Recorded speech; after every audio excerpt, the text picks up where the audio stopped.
Hello friends, good morning to everyone. VKM India is here and you are welcomed in orientation. Friends, today we are going to discuss perfect tenses. And before perfect, already I have taught you indefinites, continuous and perfect continuous. Now this is the last segment of tenses, the basic English grammar. And you must know without tenses, without learning tenses, you will not be able to correct your language. न तो आप competition में अच्छा कर सकते हैं, न speaking आपकी अच्छी हो सकती है, न राइटिंग सेक्शन आपका इंप्रूव हो सकता है विदाउट टेंसेस। ये बेसिक इंग्लिश ग्रामर का फैक्टर है जिस पर आपको जानना जरूरी है, जिसको आपको सीखना जरूरी है। And today we have to discuss about perfect tenses. Structure शुरू करने से पहले या सेंटेंस फॉर्मेशन सिखाने से पहले आपको बताऊं कि परफेक्ट होते क्या है। परफेक्ट टेंस का वो हिस्सा होता है, वो प्रभाग होता है जो हमें सब्जेक्ट के एक्शन के परफेक्शन को बताता है। Perfection of action, completeness of action, जहां एक्शन पूरी तरह से पूरा हो गया हो, उसके पूरा होने में कहीं कोई संदेह न हो। So that one is known as perfect tense. To conclude, perfect tenses ever tell the perfection of action of any subject. जब किसी सब्जेक्ट की कोई क्रिया संपूर्णता को प्राप्त कर लेती है, वो पूरी तरह खत्म हो जाती है, पूरी तरह संपन्न हो जाती है, तो वैसे एक्शन को हम लोग परफेक्ट टेंसेस के माध्यम से व्यक्त करते हैं। फॉर एग्जाम्पल, मैंने आपको अंग्रेजी सिखा दी है, मैंने आपको अंग्रेजी पढ़ा दी है। तो पढ़ा दी है, सिखा दी है। हमने अपने सभी दोस्तों को बुला लिया है, वे लोग मेरे घर आ गए हैं। दुनिया बदल गई है, सभी लोग जा चुके हैं। बारिश हो चुकी है, अब नहीं हो रही है। बारिश होने का काम पूरा हो गया है, उन लोगों के जाने का काम पूरा हो गया है, मेहमानों के आने का काम पूरा हो गया है, मेरे पढ़ाने का काम पूरा हो गया है, और आपके सीखने का काम पूरा हो गया है। It means when the action is well completed. So such sentences are expressed with the help of perfect. Perfection of action. Perfect shows the perfection of action. Perfect shows the completeness of action. आपको समझ में आ गया होगा। अब आइए, जैसा कि हम जानते हैं कि हमारे टेंसेस में हेल्पिंग वर्ब और मेन वर्ब दोनों का कॉम्बिनेशन है, और इसी कॉम्बिनेशन को हमें सीखना है यहां। तो परफेक्ट टेंस का जो स्ट्रक्चर होता है, जो सेंटेंस का फॉर्मेशन होता है, वो सबसे पहले सब्जेक्ट होता है, फिर हेल्पिंग वर्ब होता है, फिर V3 होता है। V3 का मतलब वर्ब का third form, go, went, gone, write, rode, written. तो रिटन, गॉन, वर्ब का जो थर्ड फॉर्म होगा, वही वर्ब का थर्ड फॉर्म हम लोग इसमें इस्तेमाल करेंगे। सबसे पहले सब्जेक्ट, फिर हेल्पिंग वर्ब। हेल्पिंग वर्ब अभी मैं बताऊंगा आपको। इसके बाद वर्ब का थर्ड फॉर्म, इसके बाद ऑब्जेक्ट एंड कॉम्प्लीमेंट, जो भी आपको लिखना हो आप लिख दीजिए। Object, subject, verb and object के कॉम्बिनेशन में कहीं कोई गलती नहीं होनी चाहिए। ये आगे पीछे नहीं होना चाहिए, नहीं तो सेंटेंस गलत हो जाए। तो सबसे पहले सब्जेक्ट, फिर हेल्पिंग वर्ब, फिर वर्ब का थर्ड फॉर्म। एकदम ध्यान रहे, परफेक्शन ऑफ एक्शन में वर्ब का सिर्फ थर्ड फॉर्म ही इस्तेमाल होता है, इसके अलावा कोई दूसरा फॉर्म इस्तेमाल नहीं कर सकते आप। उसके बाद ऑब्जेक्ट लिखेंगे और उसके बाद आप कॉम्प्लीमेंट लिखेंगे। फ्रेंड्स, आइए हम लोग परफेक्शन ऑफ एक्शन में सबसे पहले प्रेजेंट सीखने की कोशिश करते हैं। अभी हमने आपको फॉर्मेशन बता दिया। प्रेजेंट टेंस की हेल्पिंग वर्ब, परफेक्ट में बात कर रहा हूं। प्रेजेंट परफेक्ट का हेल्पिंग वर्ब हैज और हैव होता है। Has for singular and have for plural, जैसा कि आप पहले से भी जानते हैं। एक एग्जांपल लेते हैं। अफर्मेटिव सेंटेंस की अगर हमें बात करनी है तो अफर्मेटिव में हम लोग दो एग्जांपल्स लेंगे। अफर्मेटिव का मतलब होता है स्वीकारात्मक, सहायक क्रिया इस्तेमाल करनी है हैज और हैव, और मुख्य क्रिया इस्तेमाल करनी है वर्ब का थर्ड फॉर्म, वर्ब का third form. Yes, you have to remember. सबसे पहले एक एग्जांपल लेते हैं, affirmative sentences. Now we are discussing about affirmative sentences. मैंने आपको अंग्रेजी पढ़ाई है, तो हम बोलेंगे I have taught you English. उसने अपना काम पूरा कर लिया है, तो she has completed her work. She has होगा एंड आई हैव होगा। सिंगुलर और प्लूरल हमने आपको बता दिया, that is not very difficult and you must be careful here. अगर निगेटिव सेंटेंसेस की हम बात करते हैं, तो निगेटिव सेंटेंसेस में केवल नॉट जोड़ देते हैं सहायक क्रिया के बाद, हेल्पिंग वर्ब के बाद। तो हम बोलेंगे मैंने आपको अंग्रेजी नहीं पढ़ाई है, तो I have not taught you English. उसने अपना काम पूरा नहीं किया है, तो हम बोलेंगे she has not completed her work. अगर इंटेरोगेटिव की हम बात करते हैं, प्रश्नवाचक वाक्य की बात करते हैं, तो दो तरह के प्रश्न होते हैं। आप परफेक्ट कॉन्टिन्यूअस में और कॉन्टिन्यूअस में और इंडेफिनिट में भी हमने आपको ये चीजें बताई हैं। तो इंटेरोगेटिव सेंटेंस की अगर हम बात करते हैं, प्रश्नवाचक वाक्य की बात करते हैं, तो सहायक क्रिया को सब्जेक्ट के पहले कर देते हैं। Have I taught you English, क्या मैंने आपको अंग्रेजी सिखाई है? And had she completed her work, क्या उसने अपना काम पूरा कर लिया है? And why have I taught you English, मैंने आपको अंग्रेजी क्यों पढ़ाई है? और when had she completed her work, उसने अपना काम पूरा कब किया है? सो इस तरीके से हम लोग affirmative, negative and interrogative sentences draft कर सकते हैं, बना सकते हैं, फ्रेम कर सकते हैं, and no confusion is there. If we are talking about past, past perfect की अगर हम बात करते हैं, तो सिर्फ एक सहायक क्रिया का इस्तेमाल होता है, उसमें हैड, और मुख्य क्रिया का इस्तेमाल होता है V3, वर्ब का थर्ड फॉर्म। तो हम बोलेंगे, सेम एग्जांपल हम लोग लेते हैं। अगर हम बोले कि मैंने आपको अंग्रेजी सिखाई थी, पढ़ाई थी, तो हम बोलेंगे I had taught you English, I had taught you English. उसने अपना काम पूरा कर लिया था, तो हम बोलेंगे she had completed her work. ये अफर्मेटिव के एग्जांपल्स हैं, और भी एग्जांपल्स आप अपने हिसाब से बना सकते हैं। अगर नेगेटिव सेंटेंसेस की हम बात करते हैं, तो इसमें भी बस नॉट जोड़ देते हैं, आगे कुछ नहीं करते हैं हेल्पिंग वर्ब के बाद। तो I had not taught you English, मैंने आपको अंग्रेजी नहीं पढ़ाई थी। And she had not completed her work, उसने अपना काम पूरा नहीं किया था। She had not completed her work, उसने अपना काम पूरा नहीं किया था। ये नेगेटिव हो गया, सिर्फ नॉट जोड़ देना। इंटेरोगेटिव बनाना है तो हैड को सब्जेक्ट के पहले कर देना। तो had I taught you English, क्या मैंने आपको अंग्रेजी पढ़ाई थी?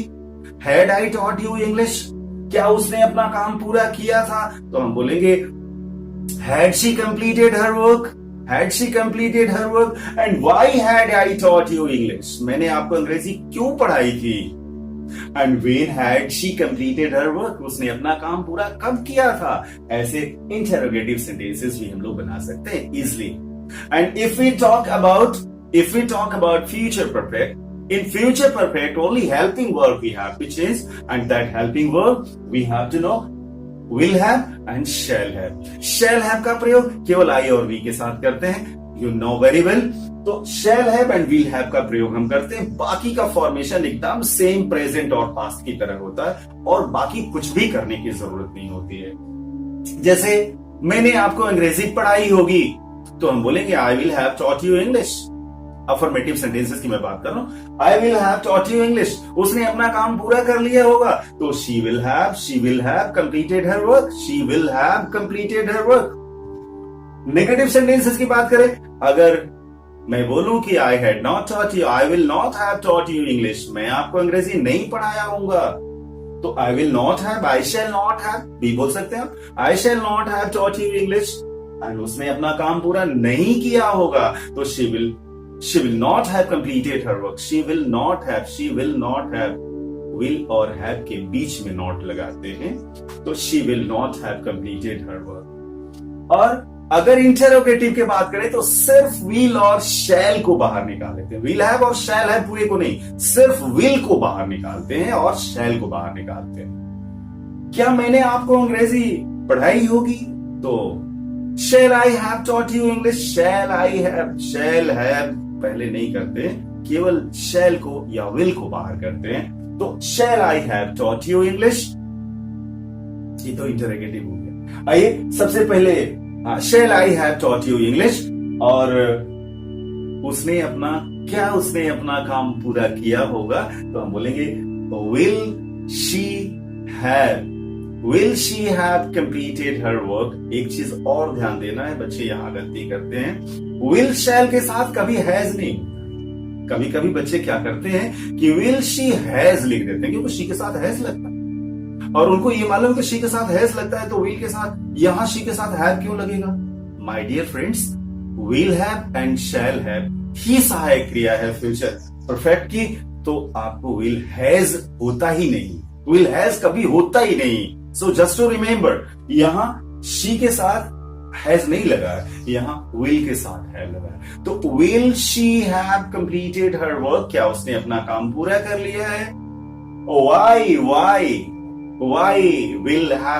will I have taught you English? मैंने आपको अंग्रेजी क्यों सिखाई होगी।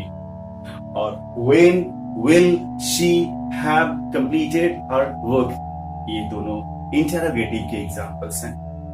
ये सिंपल एग्जाम्पल्स हैं प्रेजेंट, पास्ट एंड फ्यूचर के परफेक्ट के। सबसे पहले सब्जेक्ट का इस्तेमाल करिए, helping verb has have, had and will have and shall have. इन्हीं तीनों में से प्रेजेंट का हो तो हैज हैव, पास्ट का हो तो हैड, एंड फ्यूचर का हो तो विल हैव और शैल हैव का इस्तेमाल करना है। वर्ब का थर्ड फॉर्म इस्तेमाल करना है, उसके बाद object and complement.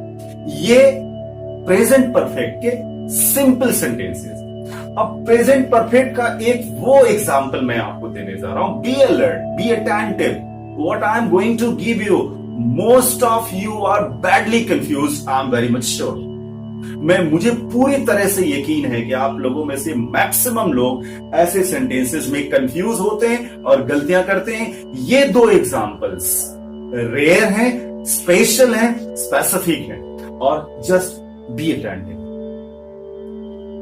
Perfect sentences में कभी कभी दो एक्शंस या दो एक्टिविटीज की चर्चा एक साथ की जाती है, और ऐसे सेंटेंसेस में हम कंफ्यूज हो जाते हैं। जैसे पहला सेंटेंस अगर मैं बोलूं, मेरे पहुंचने के पहले वह जा चुका था, वह जा चुका है भी हो सकता, वो जा चुका होगा भी हो सकता। यह सेंटेंस प्रेजेंट परफेक्ट का भी हो सकता है, पास्ट परफेक्ट का भी हो सकता है, एंड फ्यूचर परफेक्ट का भी हो सकता है। एग्जाम्पल लेते हैं, मेरे पहुंचने के पहले वह जा चुका है, पहले मैं है की बात कर रहा हूं, वह जा चुका था, वो जा चुका होगा। तीनों टेंस की मैं बात कर रहा हूं, तीनों टाइम की मैं बात कर रहा हूं, प्रेजेंट, पास्ट एंड फ्यूचर। अब ऐसे सेंटेंसेस में एक बड़ा सिंपल सा रूल काम करता है, जो क्रिया पहले होती है, ध्यान रहे, जो क्रिया इन दोनों क्रियाओं में पहुंचना और जाना, इसमें से जो क्रिया पहले होती है उस क्रिया को हम लोग परफेक्ट में बोलते हैं, उस वर्ब को हम लोग परफेक्ट में एक्सप्लेन करते हैं, और जो क्रिया बाद में होती है उसको हम लोग इंडेफिनिट में व्यक्त करते हैं। ये चीज ध्यान रखना है ऐसे।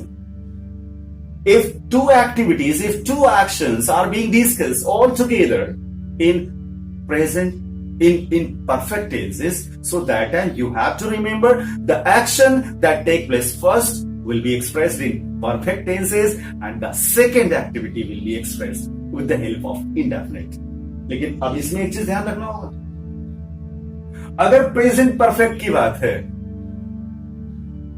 तो दूसरी क्रिया जो होगी वो प्रेजेंट के इंडेफिनिट में होगी। जैसे हम बोलते हैं कि मेरे पहुंचने के पहले वह जा चुका है, ये प्रेजेंट परफेक्ट है, जा चुका है तो प्रेजेंट परफेक्ट है, तो हम बोलेंगे ही हैज गॉन। मेरे पहुंचने के पहले वो जा चुका है, जाने की क्रिया पहले हो गई है, तो हम उसको परफेक्ट में बोलेंगे he has gone before I rich. This is present indefinite. जब ये प्रेजेंट परफेक्ट होगा तो वो प्रेजेंट इंडेफिनिट होगा। अगर वो पास्ट इंडेफिनिट हुआ तो यहां भी पास्ट इंडेफिनिट होगा। कैसे? मेरे पहुंचने के पहले वो जा चुका था, अगर सेंस बोलना तो हम बोलेंगे he had gone before I reached past indefinite। यहां आपको ध्यान रखना होगा। और अगर ये फ्यूचर परफेक्ट हो, आप गेस करिए, आप कहेंगे फ्यूचर इंडेफिनिट होगा? जी नहीं, फ्यूचर इंडेफिनिट नहीं होगा। वहां भी प्रेजेंट इंडेफिनिट होगा।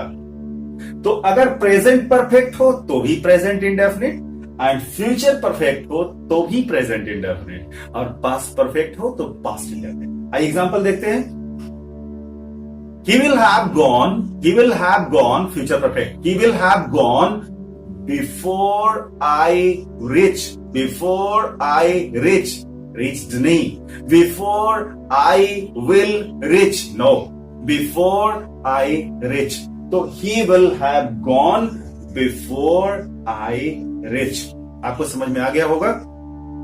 एक दूसरा एग्जांपल लेते हैं, बहुत कंफ्यूज होता है इसमें, सिर्फ थोड़ा सा हमने इसमें खेल किया है। और वो क्या खेल किया है, एग्जांपल देखिए। डॉक्टर के आने के बाद रोगी मर गया है। डॉक्टर के आने के बाद रोगी मर गया है। रोगी मर गया था भी हो सकता है, रोगी मर गया होगा भी हो सकता है। तो इन दोनों परिस्थितियों में हम क्या करेंगे, थोड़ा सा एक्टिविटीज को हमने पलट दिया है। कैसे? डॉक्टर के आने के बाद रोगी मर गया है, तो हम बोलेंगे कौन सा काम पहले हुआ है?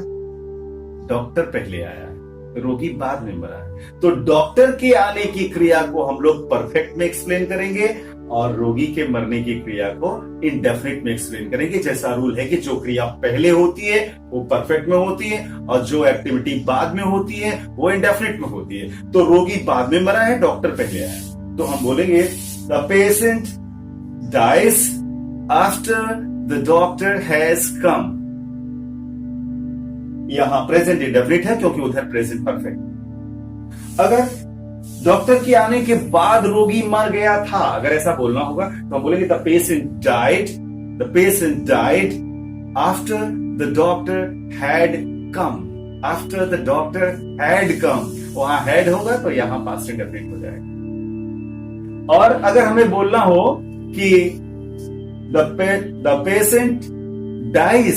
Patient dies after the doctor will have come. The doctor will have come, अगर उधर फ्यूचर परफेक्ट होगा तो इधर प्रेजेंट इंडेफिनिट होगा, और उधर अगर पास्ट परफेक्ट होगा तो इधर पास्ट इंडेफिनिट होगा, और उधर प्रेजेंट परफेक्ट होगा तो इधर प्रेजेंट इंडेफिनिट होगा। एंड फ्रेंड्स, परफेक्ट का अगर यह रूल, इसके पहले वाला जो रूल हमने रूल 1 बताया था वो बहुत सिंपल था, ये भी रूल बहुत सिंपल है अगर आपको समझ आ गया तो। और मुझे यकीन है कि आज परफेक्ट आपका पूरा क्लियर हो गया होगा। Still you are having some problem, अगर अभी भी आपके पास कोई कंफ्यूजन है तो you are suggested to write your comment, to put your query in comment box of this video. आप कमेंट बॉक्स में लिख सकते हैं, आप अपनी समस्या बता सकते हैं, and surely I will respond you. मैं आपकी क्वेरी का आंसर करूंगा, आपको रिस्पॉन्ड करूंगा। और यह वीडियो आपको पसंद आएगा, आप इसे अपने फ्रेंड्स तक भी शेयर करेंगे, और इसको जब तक क्लियर नहीं होता तब तक 2 बार 3 बार आप इसे देखेंगे, ऐसी मैं उम्मीद करता हूं। और हाँ, चलते चलते अगर अभी तक आपने इस चैनल को सब्सक्राइब नहीं किया है तो आप इसे जरूर कर लें, ये आपके बहुत काम का है। अभी बहुत काम की चीजें इस चैनल पर आने वाली है। Wish you all the best.